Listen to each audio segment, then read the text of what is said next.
नमस्कार मित्रांनो. तर घरोघरी मातीच्या चुली या मालिकेच्या आजच्या एपिसोडमध्ये आपल्याला असं बघायला मिळतंय की ऐश्वर्या ऋषिकेशने दिलेलं लिंबू सरबत पिते आणि बेशुद्ध पडते. ऋषिकेश, जानकी तिला आवाज देतात आणि शुद्धीवर आणतात. ऐश्वर्या जरा शुद्धीवर येते, पण तिला गुंगी असतेच. जानकी म्हणते, ऐश्वर्या उठून माझ्याकडे बघ. ऐश्वर्या डोळे उघडते आणि समोर बघते तर जानकी. ऐश्वर्या म्हणते, ऋषिकेश, आपल्या दोघांचं लग्न होणार आहे ना, ही इथे काय करते? हिला इथून जायला सांगा. जानकी म्हणते, मी जाईल, पण माझ्या एका प्रश्नाचं उत्तर दे. ऐश्वर्या म्हणते, मला बोलायचंच नाही आहे, मला ऋषिकेश सोबतच बोलायचं आहे. ऋषिकेश म्हणतो, ठीक आहे, मग मी एक प्रश्न विचारतो, त्याचं उत्तर दे. ऐश्वर्या म्हणते, ऋषिकेश, तुम्ही म्हणाल ते मी करायला तयार आहे, तुम्ही फक्त सांगा काय करायचे. ऋषिकेश म्हणतो, ऐश्वर्या, जानकीची आई कुठे? ऐश्वर्या म्हणते, जानकीची आई? असं म्हणून ती हसायला लागते. तर इकडे लता, माया या आगीमध्ये फसलेल्या असतात. माया दरवाजा ठोकवते आणि त्या बाहेरच्या माणसाला बोलवून घेते. तो माणूस आतमध्ये येतो आणि आग विझवण्याचा प्रयत्न करतो. लता मनात विचार करते. ती दरवाजाकडे बघते. लताला हीच पळण्याची संधी दिसते. लता त्या माणसाला बाजूला ढकलते आणि मायाचा हात धरून त्या घरातून बाहेर पडते. तर इकडे ऐश्वर्या म्हणते, जानकीची आई? मला नाही माहिती कुठे आहे ती. जानकी म्हणते, ऐश्वर्या, खोटं बोलू नकोसा, खरं खरं सांग, माझी आई कुठे आहे? तू कुठे लपवलंय? ऐश्वर्या म्हणते, मी खरंच सांगते, मला नाही माहिती आहे ती कुठे आहे. जानकी, ऋषिकेश सारखं तिला विचारतात, पण ऐश्वर्या खरंच बोलत असते. ऐश्वर्या कानावर हात ठेवते आणि म्हणते, मला नाही माहिती जानकीची आई कुठे आहे. नका सारखा प्रश्न विचारू, सारखं तेच नका बोलू. जानकी, ऋषिकेश सारखं तिला विचारतात, पण ऐश्वर्या बोलून बोलून थकते आणि बेशुद्ध पडते. जानकी म्हणते, ऋषिकेश, काय करायचं आता? ही तर काहीच सांगत नाही आहे. तर इथे नाना, सौमित्र आणि अवंतिका हे सगळे बोलत असतात. जानकी, ऋषिकेश यांची वाट बघतात. सुमित्रा म्हणते, त्या ऐश्वर्याने काही नाही सांगितलं तर काय होईल? पंचायत होईल, पुढचं सगळं अवघड होऊन जाईल. अवंतिका आणि नाना म्हणतात, नाही, असं नाही होणार, ती ऐश्वर्या नक्कीच काहीतरी सांगेल. ते सगळे जानकी, ऋषिकेश यांची वाट बघत असतात. आजी तिथे येतात. आजी विचारतात, काय काय चाललं? काय, कुणाची वाट बघताय तुम्ही आणि काय बोलताय तुम्ही? अवंतिका म्हणते, आजी, तुमचं आमच्याकडे काय काम आहे ना, तेवढं सांगा. आजी म्हणतात, बघ ग सुमित्रे, ही तर एक धड शब्द बोलत नाही. वैर आहेच असं काय तिचं माझ्यासोबत? सुमित्रा म्हणते, आई, तू काय बोलायला आली ना, तेवढं सांग, आधीच आम्ही खूप टेन्शनमध्ये आहोत. आजी म्हणतात, अगं हो ग, आम्हाला पण ऐश्वर्याचं टेन्शन आले आणि म्हणून तिच्यासाठी काहीतरी खायला घेऊन जायला निघाले. आजी जात असतात. सौमित्र थांबवतो. आजी म्हणतात, अरे ती बेशुद्ध पडली आहे, तिच्या पोटात बाळ आहे, तिला काय हवं नको ते आपण बघायला नको का? सौमित्र म्हणतो, आजी, ऋषिकेश दादा आहे ना, तो बघून घेईन, सांभाळून घेईल.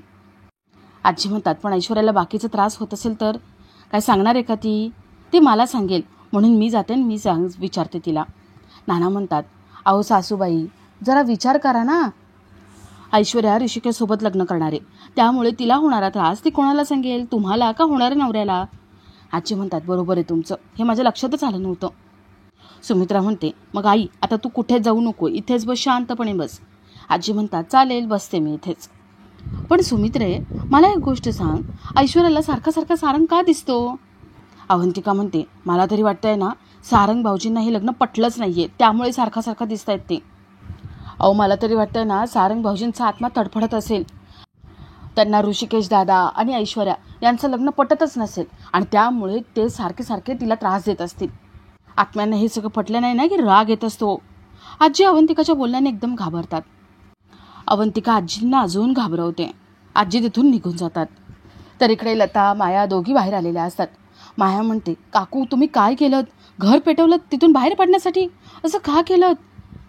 लता म्हणते, अगं, तिथून बाहेर पडण्यासाठी मी काहीही करू शकत होते आणि म्हणून मी हे सगळं केलं. मी तिथे हिंमत केली ना, त्यामुळेच आपण सुटलोय. माया म्हणते, आपण सुटलो खऱ्या, पण आता रस्त्यावरून असं किती वेळ धावणार आहोत? आपण त्या लोकांच्या तावडीत सापडू, कळतंय का? लता म्हणते, आपण एक काम करू, इथून सरळ माझ्या मुलीच्या घरी जाऊ, तिथेच मग आपल्याला मदत मिळू शकते, चल लवकर. त्या दोघी पळणार असतात. माया थांबवते. माया म्हणते, अहो, इथे कुठे पळताय? इथे हायवे नाही, त्या रस्त्याने आहे हायवे. लता विचारते, खरंच का? माया म्हणते, हो, मला माहिती आहे, चला तुम्ही. तेवढ्यात तिथे गुंड येतात. लता, माया तिथून पळतात. तर इकडे जानकी, ऋषिकेश पुन्हा ऐश्वर्याला उठवतात आणि ऐश्वर्याला विचारतात की आई कुठे आहे माझी, सांग. ऐश्वर्या पुन्हा तेच सांगत असते की तिला काहीच माहिती नाही आहे. ऋषिकेश ऐश्वर्याला ओरडून विचारतो, प्रेमाने विचारतो, पण ऐश्वर्या खरंच सांगत असते, तिला काही माहिती नाही आहे. ऐश्वर्या तेच तेच सांगत असते आणि शेवटी ती बेशुद्ध पडते. ऋषिकेश, जानकी यांना वाटतं की ऐश्वर्या मुद्दाम आपल्याला काही सांगत नाहीये. एवढं सगळं करून सुद्धा आपल्या हाती काही लागलं नाही असं त्यांना वाटतं. ते डोक्याला हात लावून बसतात. तर इकडे लता, माया जंगलामध्ये आलेल्या असतात. लता म्हणते, अगं आपण रस्ता चुकलोय, हा रस्ता जंगलात जातो. माया म्हणते, हो का, मला पण नव्हतं माहिती हे सगळं. पण काकू, या लोकांनी मला जेव्हा आणलं होतं ना तेव्हा याच रस्त्याने आणलं होतं. लता म्हणते, आपल्याला लपायला पाहिजे. चल, ते बघ समोर टेम्पो दिसतोय, आपण त्याच्यात बसूया. त्या दोघी टेम्पोमध्ये लपून बसतात. गुंड त्या ठिकाणी येतात, पण त्यांना लता, माया दिसत नाही. तर इकडे रणदिवेंच्या घरी सगळे जानकी, ऋषिकेश यांची वाट बघत असतात. जानकी, ऋषिकेश बराच वेळानंतर खाली येतात. सुमित्रा विचारते, जानकी काय झाले, ऐश्वर्याने तुझ्या आईचा पत्ता सांगितलाय का? जानकी म्हणते, नाही, ती ऐश्वर्या काहीच सांगत नाहीये. ऋषिकेश म्हणतो, नाना, त्या सरबताची एवढी गुंगी झाली ना तिला, ती काहीही बडबडत होती पण तिने काही खरं सांगितलं नाही. अवंतिका म्हणते, पण असं कसं शक्य आहे, गुंगीमध्ये माणूस तर सगळं खरं खरं सांगून टाकतो. जानकी म्हणते, माहिती आहे, पण ती फक्त एवढंच बोलत होती, मला काहीच माहिती नाही, मला काहीच माहिती नाही. नाना म्हणतात, आता काय करायचं, तुझ्या आईचा पत्ता लागण्यासाठी दुसरा काही पर्याय आहे का? जानकी म्हणते, आता फक्त एकच पर्याय आहे, ऐश्वर्या आणि ऋषिकेशचं लग्न. सुमित्रा विचारते, खरंच लग्न लावून द्यायचं का? जानकी म्हणते, हो. जानकी रडत असते, सगळे तिला समजावत असतात. नाना म्हणतात, काहीतरी मार्ग नक्की काढा तुम्ही सगळ्यांनी मिळून, नाहीतर आपल्या हातातून सगळं निसटून जाईल. तर ऋषिकेश जानकीला समजावतो. ऋषिकेश म्हणतो, जानकी, अगं नको वाईट वाटून घेऊ, मी तुझ्यासोबत आहे. जानकी म्हणते, आत्ता आहात हो तुम्ही माझ्यासोबत, पण उद्याचं काय, उद्या माझ्यासोबत असाल का तुम्ही? तर इकडे लता, माया टेम्पोमध्ये असतात आणि एकदम टेम्पोच्या बाजूने कुठला तरी धूर यायला लागतो. त्या धुराच्या वासाने दोघींना त्रास होत असतो आणि तेवढ्यात तिथे मास्क घातलेला माणूस येतो. लता, माया बेशुद्ध असतात. तो माणूस शटर उघडतो आणि ते दोघींकडे बघतो. तो माणूस म्हणतो, घराला आग लावून निघून जात होतात ना, आता त्याच धुराच्या वासाने तुम्हाला कसं अडकवलं बघितलात ना? तर थोड्या वेळाने लता मोठमोठ्याने जानकीला आवाज देते. लता जानकीच्या घराबाहेर उभी असते आणि मास्कवाल्या माणसाने तिच्या डोक्यावरती बंदूक ताणलेली असते. जानकी तिथे धावत येते. जानकी त्या माणसाला बघते. जानकी म्हणते, तू इथे, म्हणजे माझी आई तुझ्याकडेच होती ना? ए, माझ्या आईला सोड, तिला काही करू नकोस, मी पाया पडते. तुला जर मारायचं असेल, जीव घ्यायचा असेल तर माझा जीव घे, मला मारून टाक, पण माझ्या आईला काही करू नकोस. लता जानकीला म्हणते, जानकी तू जा इथून, माझं काय व्हायचं ते होऊ देत. जानकी म्हणते, नाही आई, अगं तू माझी आई आहेस, मी तुला वाचवणारच, मग माझ्या जीवाचं बरं वाईट झालं तरी चालेल. जानकी त्या माणसाला मारायला पुढे होणार तेवढ्यात तिथे ऐश्वर्या येते. ऐश्वर्या जानकीला म्हणते, मागे हो, नाहीतर आत्ताच तुझ्या आईचा गेम संपवून टाकेल इथेच. जानकी ऐश्वर्याला म्हणते, म्हणजे हा तुझा माणूस आहे? ऐश्वर्या म्हणते, काय झालं, शॉक बसला का तुला?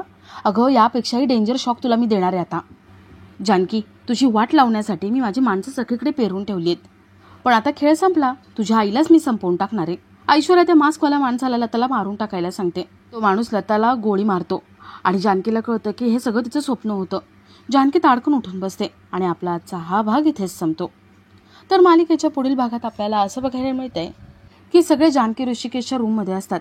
ते म्हणतात, आता काय करायचं, प्लॅन तर फसला. तेवढ्यात तिथे सौमित्र येतो. सौमित्र म्हणतो, इन्स्पेक्टर साहेबांचा फोन आला होता, जानकी वहिनीच्या आईबद्दल काहीतरी कळलंय, थोडा वेळ काहीतरी करून लग्न टाळा.